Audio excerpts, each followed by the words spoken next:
Hello and welcome to part 3 of my first look at the New Journeys expansion pack for 2. And this time we're on the Sandpatch grade route for a look at the EMD SD40s and this what I think is CSX stealth livery. And this is obviously one of these scenarios that we're going to be playing through today. And hello, there's a couple of what I think are AC 4400 CWs over there. Now, I'm a bit confused as to why Dovetail brought this particular livery into the game, because it doesn't really match with the time period of the Sandpatch grade route. But hey, what do I know? If anything, it's probably like meant to be like a heritage unit, which is somewhat odd because the closest that the real CSX has come to doing heritage units is just by putting stickers of old railroad logos onto the cab sides of the locomotives. And I think one of them was AC 4400 CW number 366. With these two SD40s, well, I'm just going by the numbers here, but I'm thinking that, I think these are ex-Clinchfield engines. And I read somewhere that apparently the number font on these engines is wrong. And it really does look to me as if Dovetail did just like copy and paste just take the SD40 model and barely make any changes to it apart from the livery. Yes, I don't know if I can't remember if I said this already or not, but no, this is meant to be like the CSX stealth livery, or at least that's what it's either that or Grey Ghost. I'm trying to think if there's any other locomotives that I think. Oh, yeah, Union Pacific 6344. Now that was an AC 4400 CW that for whatever reason carried a grey livery at one point, and that was with full Union Pacific decals, I might add. And I've got no idea why she was done up in that livery, but at least it's something interesting for the modelers. Anyway, let's hear what the horn sounds like.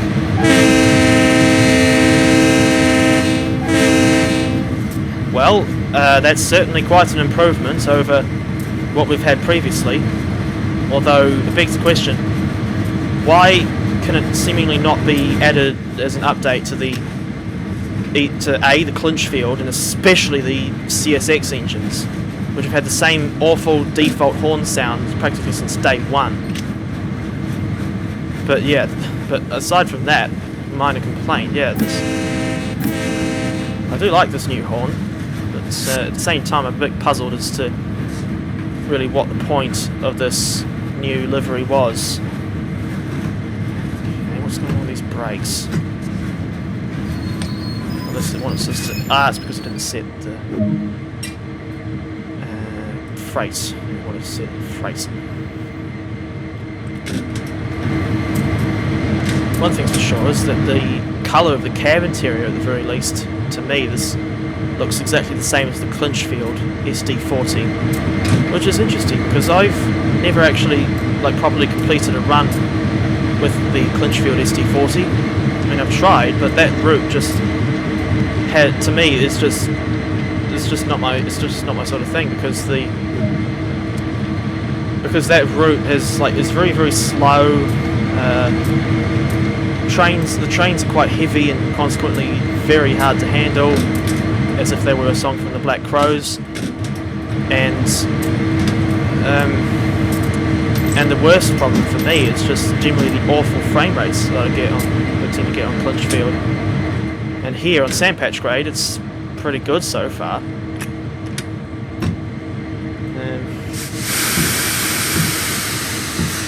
But yeah, I must admit, I'm a bit puzzled as to why Dovetail had brought out this New Journeys expansion pack. It doesn't really seem like it's adding that much to the game. I mean, it seems like Schnellfahrstrecke Köln is the one that's got the most additions, with the slightly updated BR423 and a whole new timetable, and yet they didn't bother doing the same thing for Sandpatch Grade or the Bakerloo line, which I think is rather odd. Because with the Bakerloo line, like the only additions you get for that, as we saw in the previous video, are just the 1972 tube stock in an older livery, which is like unpainted, almost largely unpainted aluminium with red doors and a grey roof. Just think how they would have looked when they were brand new, more or less. And then for Sandpatch Grade, all we get is this reskinned Clinchfield SD40 and some extra scenarios and service and like an option to use in the timetable mode, but really there's not that much else. And in some ways I think, I'm going to be completely honest, in some ways I think this New Journeys edition is actually a bit half-assed. So if any, I think Dovetail, like what they really should have done is actually put in some like brand new motive power that we've never seen in the game before. Like for Sandpatch Grade they could, Amtrak P42 DC and whatever coaches they use on the service that passes through here. Because I know that I think in real life there is also an Amtrak service that passes through the Cumberland area, but for the life of me I cannot remember what that service is. But, no, it's not the Pennsylvanian. I don't know what it is, but I know that there is an Amtrak service that runs through this area. So it'll take a while for the brakes to release, do you say? So I think it's meant to be, the brake pipe pressure is meant to be at 90 psi, and are any of these gauges actually working? I suppose I'll go and give these engines the once over. Yeah, now that we're coupled to this train, we'll apparently have to take it along the line as far as Hyndman. And the scenario description read something like, I've actually got it written down in my notes, it just says, build a demonstration freight train to show off the special livery to railfans at Hyndman. Curious. One thing's for sure is that I think Kiwi Rail don't do this sort of thing in real life here in New Zealand. You'll sometimes find heritage lines do like demonstration freight, like run demonstration freight trains for the for any rail fans that are coming along. I don't know if they do this sort of thing in the US. Yeah, what do you think? What do you think of this livery? And is my hunch about the numbers being wrong actually correct? Because I'm thinking surely they wouldn't have kept like the original Clinchfield number font when these engines were inherited by CSX. It does seem rather odd, and just makes the pack look a little bit lazier. Which again, knowing Dovetail's reputation, doesn't surprise me in the slightest. Very quiet. We have the windows open for this run. Yes, can't go straight to full throttle because that'll cause a lot of wheel slip and potentially ruin the couplers. Yeah, I swear those brake gauges aren't even moving.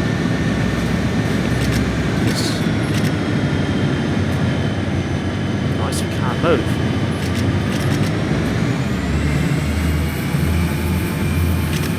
This is hopeless. Well, almost hopeless, but these brakes. Oh, I wonder if there's another valve down here. I think that might be. That might be something to do.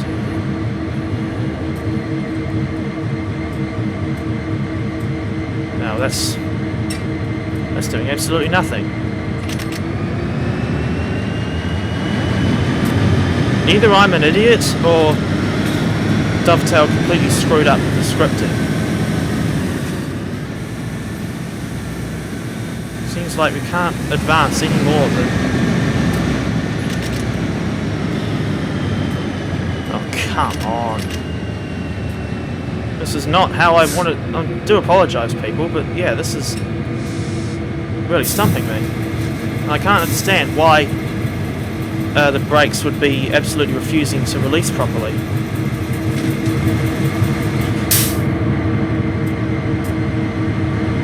Especially since there's nothing in the scenario instructions to indicate like any specific instructions to get this lot moving.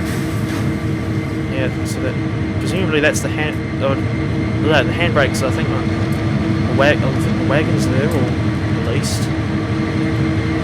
This is certainly not. Well, this already seems to be basically falling at the first hurdle. Typical.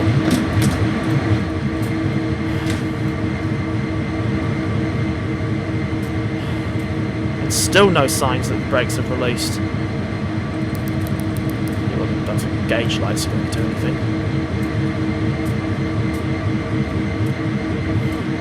I don't think putting the brakes in the passenger setting will do anything. Seems like for the most part they're almost refusing to go above. Refusing to go above 77 or 78 psi. Pretty sure it's meant to be 90, but regardless, at least we've managed to get them moving and past.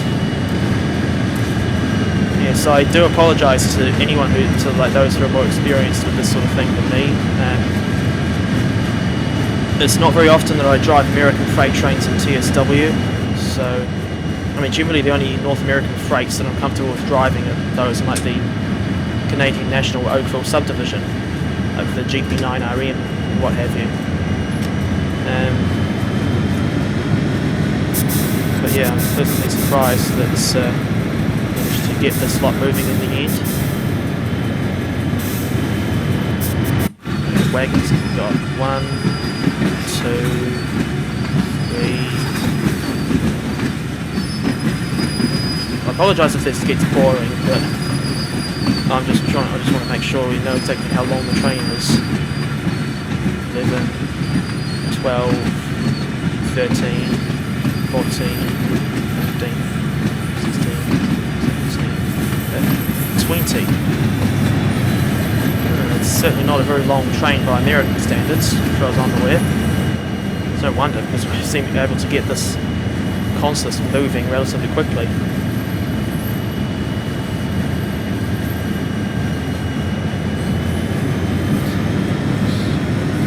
Just writing this down in the notes again. Right. I think it's a 15 mile/h speed limit for a sizable distance out of Cumberland.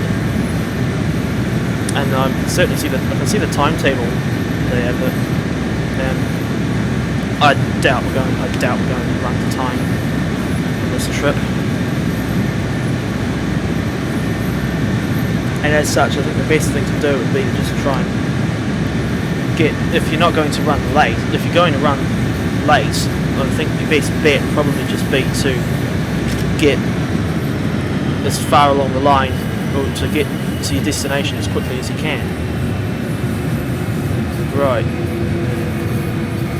Strange. I'm surprised there's that manual switch.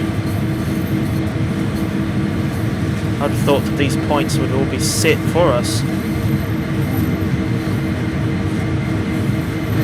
I can only imagine how annoyed we would have got had we gone through these points and realised that that should be set the wrong way. Why are we slowing down? Looks like I'll have to keep the throttle on this whole run. It always seems like there's drag in the brakes. Which doesn't make any sense because I've got the brakes released and there's no indication that they should be. There's no indication that the brakes should be dragging. I think it is just from a lack of experience with American heavy freight trains.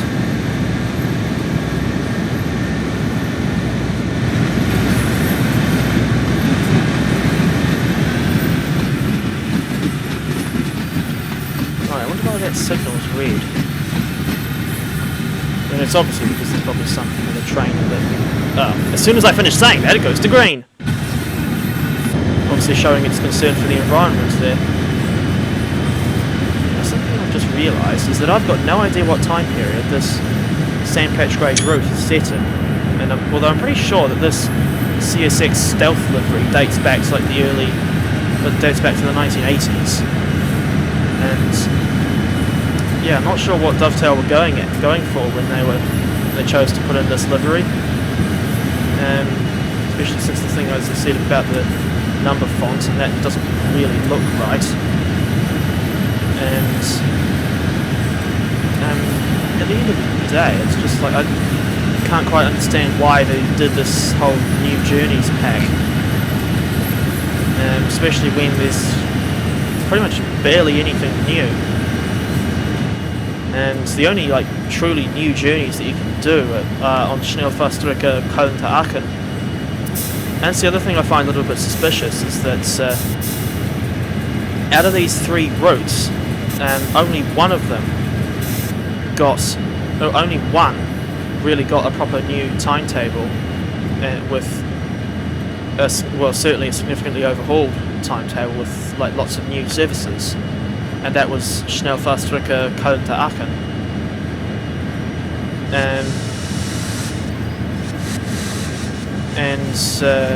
I can't understand why Dovetail didn't bother doing the same for like the Bakerloo line or Sandpatch grade.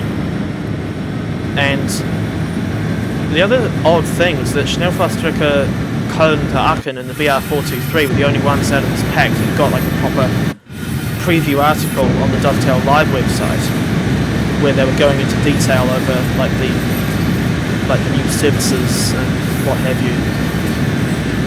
Like what was so just the things that Dovetail games do sometimes, it really does confuse me. Right, I've noticed that when you've got the cut-off valve in the freight setting, the brakes seem to come on like a lot harder, but almost dragging. And it seems like you can only put them in the passenger setting to get them to work properly. That's probably just a result of my own incompetence, if anything else, and not knowing how to drive this thing properly. I don't remember it being set up that like other engines' brakes being set up this way in the past. So it's a little bit confusing. I certainly didn't have any troubles like this when I was driving the last time I drove a North American freight train in TSW, which was that short run along the Oakville subdivision, except that of course is a very different beast compared to Sandpatch grade. Speaking of which, Sandpatch grade, I remember when I was like all those years ago when Dovetail first unveiled TSW in like 2016, and they were boasting about it and everything, and like showing pre-alpha footage and what have you. They were saying like the route is Sandpatch grade, very well known amongst American rail fans, and that's the thing. The American rail fans, it's like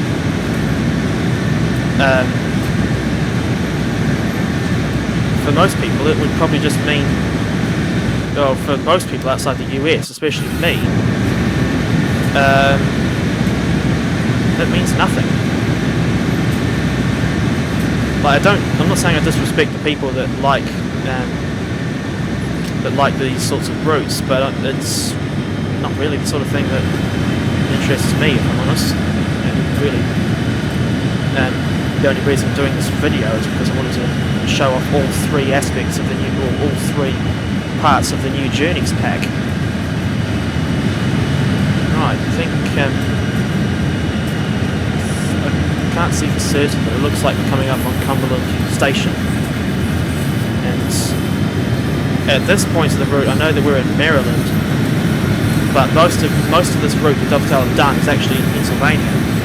I mean, Hyndman certainly is. And I think the route ends at Rockwood, even though of course Rockwood is not physically the end of the line.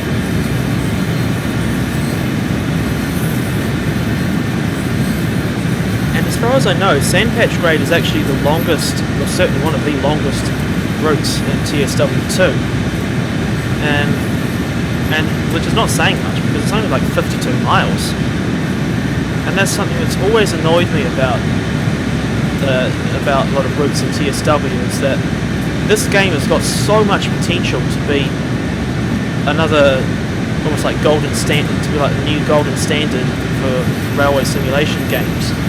And yet, like, one way that could be done would be like making like quite a rather like very long routes, but it just seems to dovetail absolute, and even the third-party devs seem to be absolutely refusing, almost like more often than not, it seems like they're refusing to even dare making routes longer than like 50 miles. Yeah, there are a lot of, I would even go so far as to say, embarrassing aspects about this game. And something that I'm surprised Dovetail is still almost, I guess, associate themselves with. I don't know, but yeah, just a lot of the decisions that Dovetail, especially some of the third-party developers, have made about in this game is just why? That's I guess the best question. One that best I can think of anyway. Right.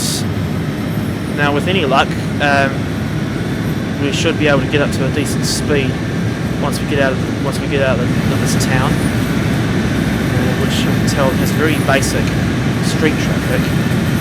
This looks like a dual no, that's got 6 lanes by the looks of it. Yeah, that's another problem we've found with a lot of these early TSW routes, is that generally they've got a very, very limited, or sometimes even non-existent street traffic, which doesn't really look all that good, as you can see. It just makes it all look very dull and lifeless. Side note, if you saw one of those sorts of things, like those gas tanks in GTA, like GTA 5, you go up to it, you shoot once, it goes bang. Obviously you can't do that in TSW, because this isn't that sort of game. What's that sign say? I've never noticed. I don't think I've ever... Welcome to the Cumberland Hump Terminal. Okay, I do not want to know what goes on in there, unless that's referring to like a marshalling yard that's like down this branch line or something, but I can't tell. I mean, if there is anything down that line in real life, Dovetail certainly didn't bother modelling it. Just realised I've forgotten to... throughout this whole run, I forgot to blast the horn at all these crossings.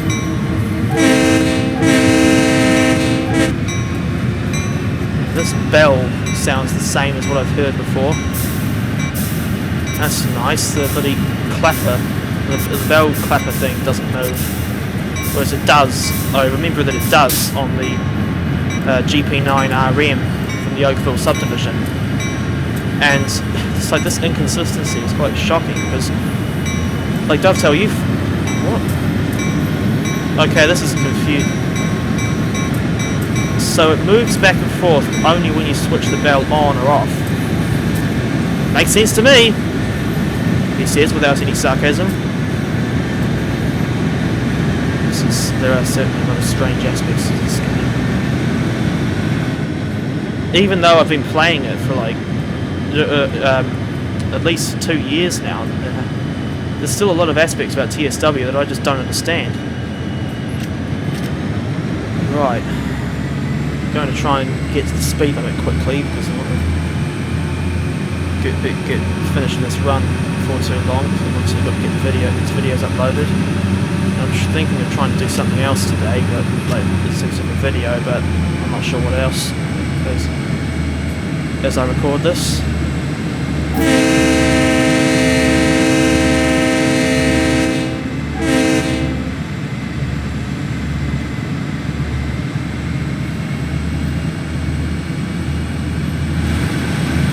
I'm not sure if I'll actually write up like a proper review on Steam of this pack, but I've certainly got some mixed thoughts on it. and so much so that I don't even know whether to recommend it or not. I mean, basically the main reason I got it primarily was for the BR423 and the overhauled timetable for Cologne to Aachen, because I thought that was a route that was in desperate need of a timetable upgrade.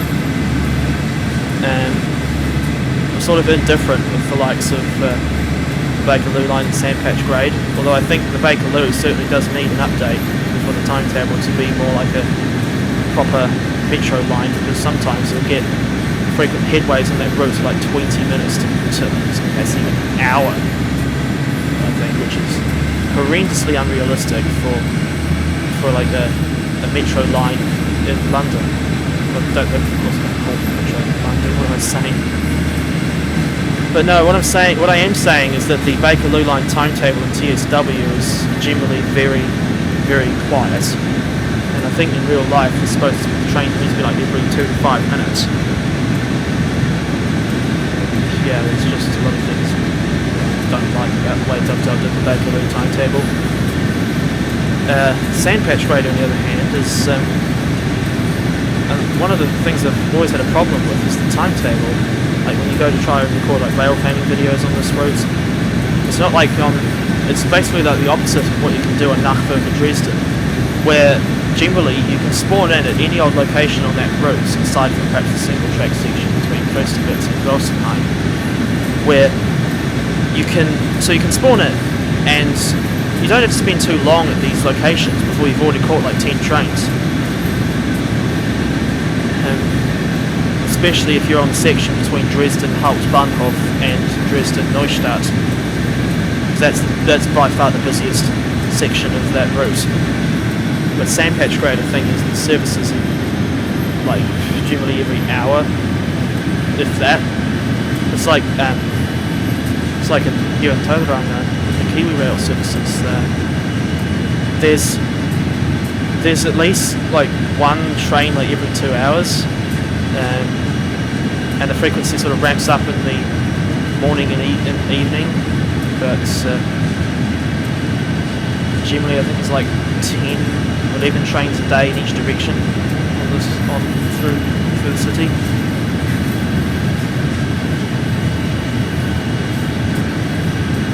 One thing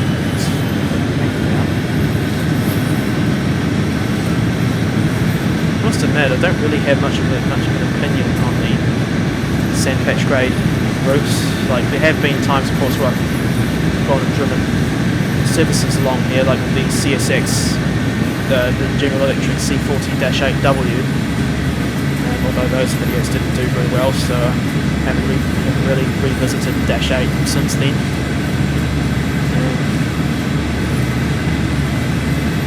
And I mean, from memory, it does have some relatively steep gradients. I think in some places you can even get as steep as 1 in 50. One thing's for sure, so it might just be the way I'm looking at it, or the draw distance or graphic settings or whatever. But I must admit, I don't particularly like the look of this. I don't particularly like the look of that ballast texture, because it just looks very repetitive. In which case, that joke's sort of gone nowhere. Couldn't think of how to word it properly. No, speed limit gone to 35. Let's try to get some speed up. Going to notch 8.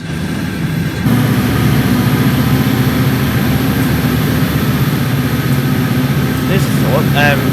How accurate are these sounds from the SD40s? Because I honestly don't know. But one thing I do know is that these are technically not SD40-2s. They are just the base SD40. Because as we've established, these are technically ex-Clinchfield locomotives. And as far as I know, the Clinchfield Railroad never had any SD40-2s. Yeah, I must have got the volume settings. Actually, I'm just going to do something about the volume settings while I can. Audio, master volume. Just crank that up to 40. I suppose 41 will do. Let's see if there's any difference. Well, nothing too noticeable for me. Problem. I suppose the main thing is that you can still hear what I'm saying. So I think in the early days of me doing commentary on all the videos, there were some times where I was too quiet. Although I suppose in some cases that's probably a good thing. Although from what I've some of the comments I've seen in the past are generally quite positive and in support of me doing commentary. So to those people, I guess I just say thank you. Really, I can't think of any other way to put it. I certainly wasn't expecting to find this dirty great big dump truck here. It's not really the sort of thing I would expect to see, although it does remind me of some of the silly shenanigans that we'll get up to in GTA 5. I've still got that game in the Steam library, but it's been uninstalled for ages.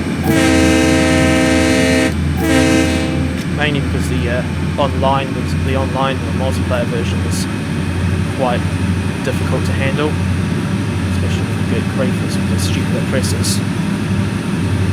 And yeah, even though there's some of the aspects of TSW that really do annoy me, it is, for the most part, it's a lot more relaxing than something like GTA 5. Did I just pass it? I thought I just passed a tree branch that had fallen beside the track. Tell you what, this varied scenery, where earlier we were just in the what was it? Well, I think they're called the Cumberland Narrows. When we were in them, they kind of reminded me of the Toronto Rump and the Dresden to Camp Nitz, especially that section between what is it?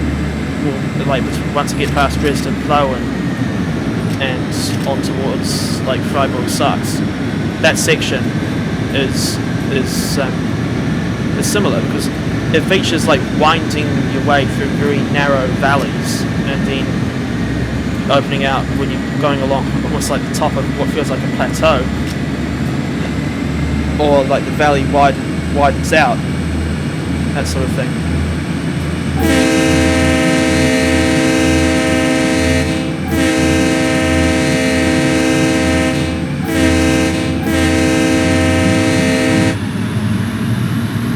I think that that's probably the only time I'll remember to do the proper long, short, long horn sequence. What you mean to do at crossings. And there's a missing baton. Right, well I'm pretty sure that we're not going to get to Hyndman on time, but as I said earlier, I will still try to get there as quickly as I can without breaking the speed limit. Yeah, 50 miles an hour, to me that's pretty good for an American freight train. Although on the Oakville subdivision, you can get as fast as 60, which means that you're going a mile a minute. Excuse me. Just thinking back to this CSX, this early CSX livery. I must admit I'm not really all that knowledgeable on CSX, but from what I gather, they were formed in like the early 1980s through like a merger of the Chessie System and Seaboard Coastline or Seaboard Airline, whatever it was called. And I think the Clinchfield Railroad was inherited by the Seaboard, because I do remember seeing pictures of like F7As on Clinchfield territory, and they were painted up in Seaboard colours. And I think one of them was even the engine that now runs under the identity of Clinchfield 800. And the Chessie System, which is actually quite fitting because we'll see some Chessie System cabooses when we get to Hyndman. It's a station. It's even got a name.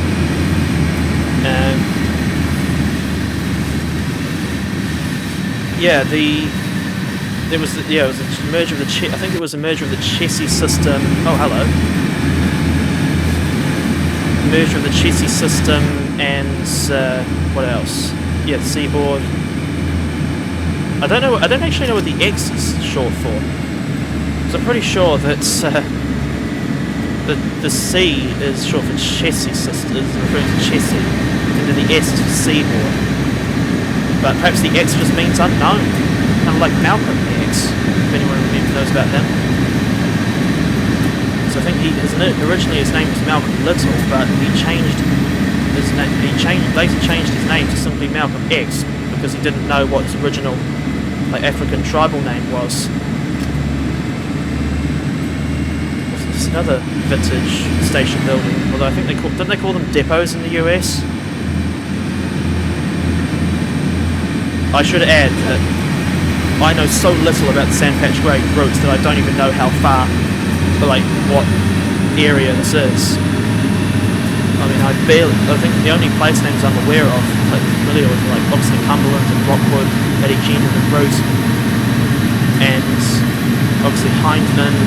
I think I've gone and shot part of the railfanning video at Sandpatch Summit. I think Garrett is another waypoint. It's like the first waypoint east of Rockwood. So just have a quick look at the map. Oh, it's a bit windy when I look at it though. Oh, it's only past Hyndman when it really does appear to get all steep and windy. As far as I can tell, we've got almost like a largely straight alignment for the rest of the trip.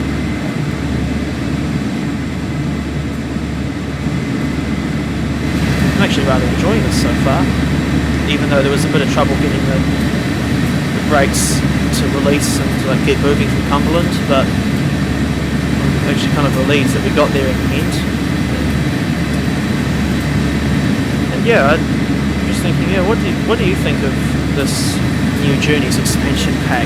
Because, in my honest opinion, I think it's quite underwhelming, especially when this CSX reskin of the SD40 appears to be quite lazily made.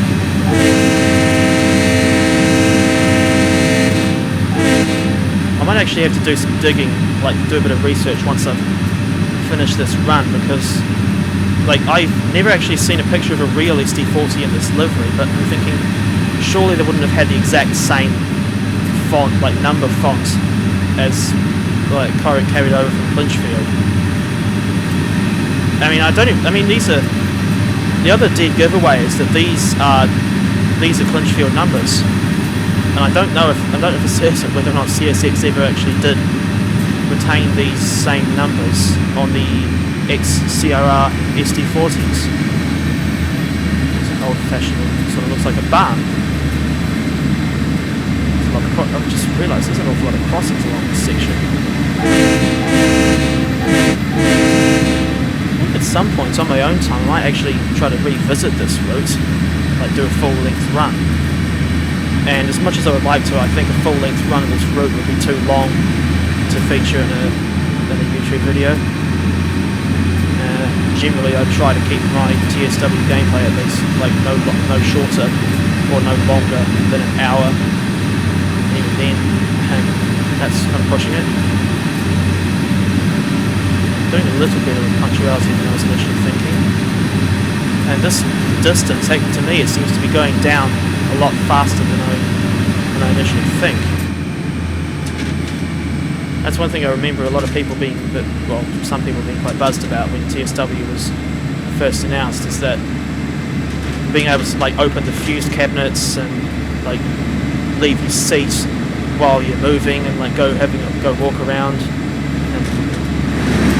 Yeah, there's certainly a lot of aspects about TSW that are much better than the original train simulator, but I think it was Transit Fan Productions who left, I think one of his recent comments on one of my videos, I think he said something like, train simulator is great for modding, and TSW is great for graphics, yeah, but the thing is that both Train Simulator and TSW have their good and bad aspects. And I don't think, as good as TSW is, I don't think it'll, just purely from a amount of content in that perspective, I don't think it'll ever get above Train Simulator.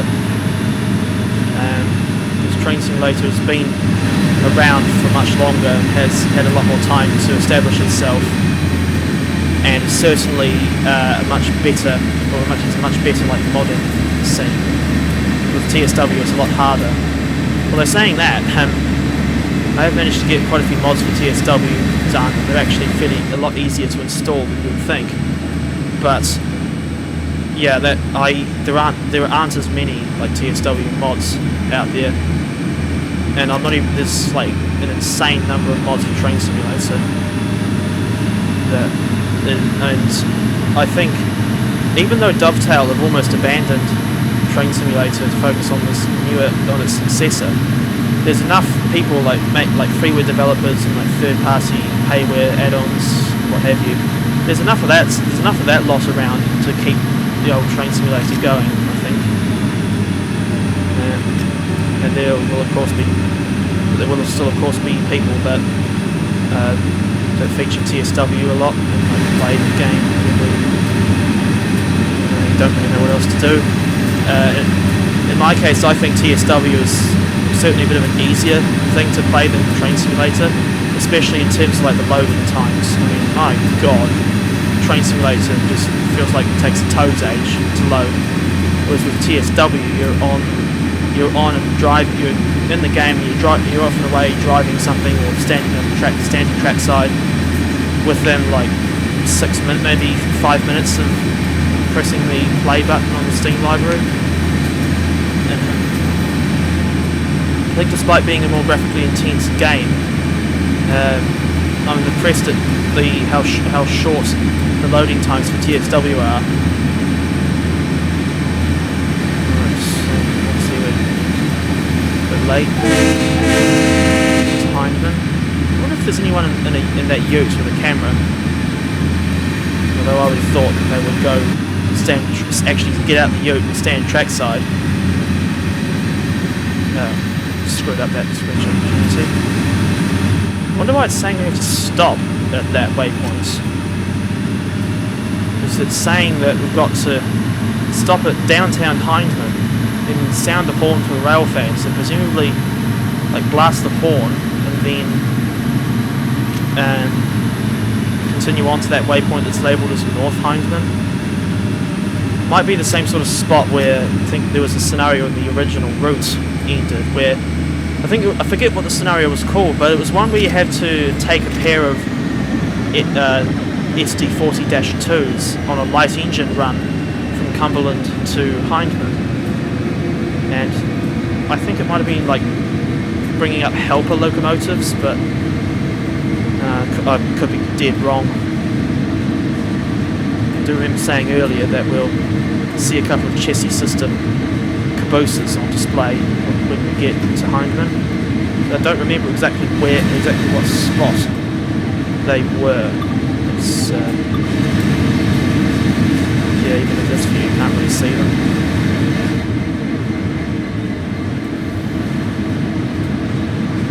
Yeah, what have you made of this run so far? And if you got any, like, if you even around, like, alive when this CSX Stealth livery was brand new, feel free to post in the comments if you've got any memories of it, because I'm pretty sure there's no engines that are still running in this livery today. Because I think these days it's all like YN3 or like sometimes you still get YN2, but these days it's more often than not it's just like YN3 or YN3B. Although I did hear somewhere that CSX is apparently planning to, or like, they decided to ditch YN3B as the standard for all future repaints, and I think they were going back to YN3 or something of that nature. I don't remember exactly. It's, I think my favourite CSX livery is YN2, or I think they call it Brighter Future. And personally, I think YN3 and YN3B are a bit too basic. YN2, I mean, it's only got one extra colour, but that's enough to make it look a lot more interesting for me. Alright, coming up on Hyndman, I just realised I'll need to slow down quickly. So there's that red signal not too far past the stopping point. But what's the bet, we'll end up stopping too early. I prefer not to. Oh, actually, before I forget, that's something I want to try and do. Yeah, there's these Chessie System cabooses I was on about. might be the best angle, I think.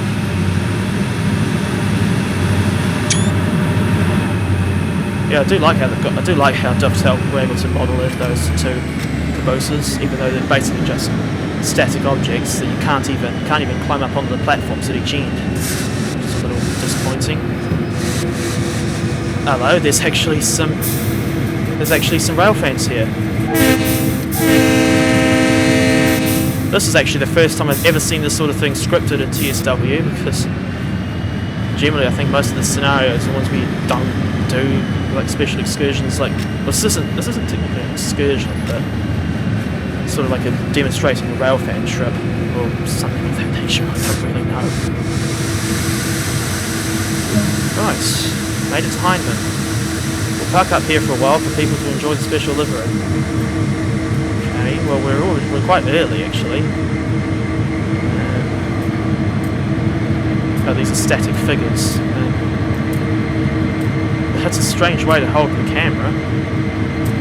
But that, to me, looks like the sort of... I wouldn't have expected these sorts of cameras. It's like... I can't imagine in real life railfans would bring out these sorts of cameras. I mean, I call them pocket cameras because they're small enough to fit in your pocket. Okay. Were they standing... Were they... I could have sworn they were... These guys were facing towards Cumberland when we arrived. Are there any railfans on this side? Indeed there are. There's one. Yeah, some of the lighting is still a bit shoddy. Let's continue to sun. I wonder what that's about.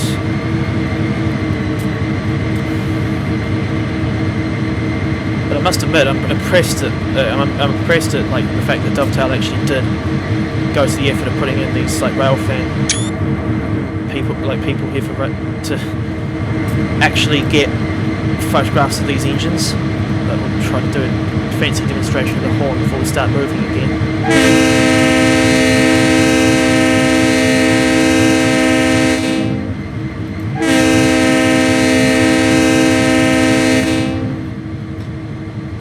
Right, that should give them some decent... We should be giving them some decent photo opportunities today. And yeah, for most of this run, I'd actually forgotten why we were going to Hyndman in the first place. I don't really fancy me to go all the way to Notch 8 to get the slot moving. But no, I suppose Notch 4 seems to be doing the trick, so I think we'll leave it there. Looks like we've got another mile to go, or just under a mile to go before we end the scenario. Yeah, I think that is the same spot where we ended that scenario where you did two SD40-2 is running light. There's another one.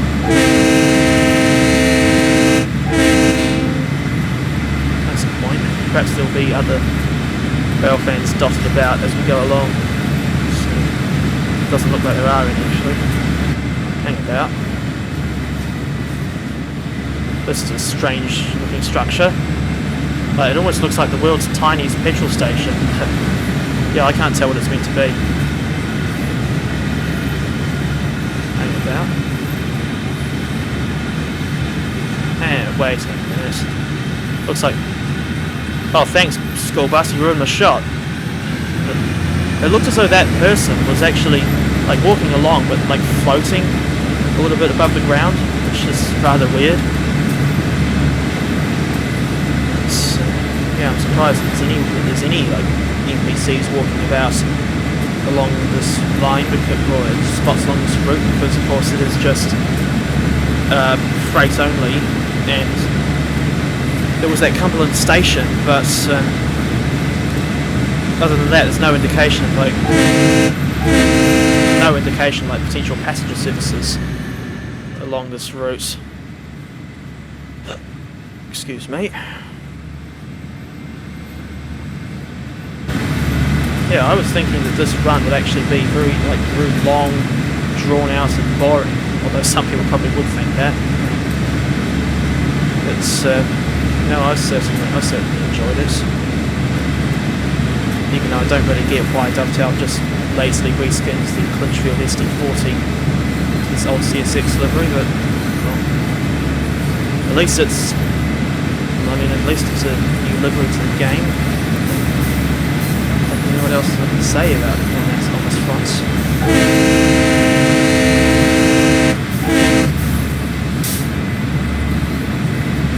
A lot of these house assets look like just the same buildings that have been copied and pasted.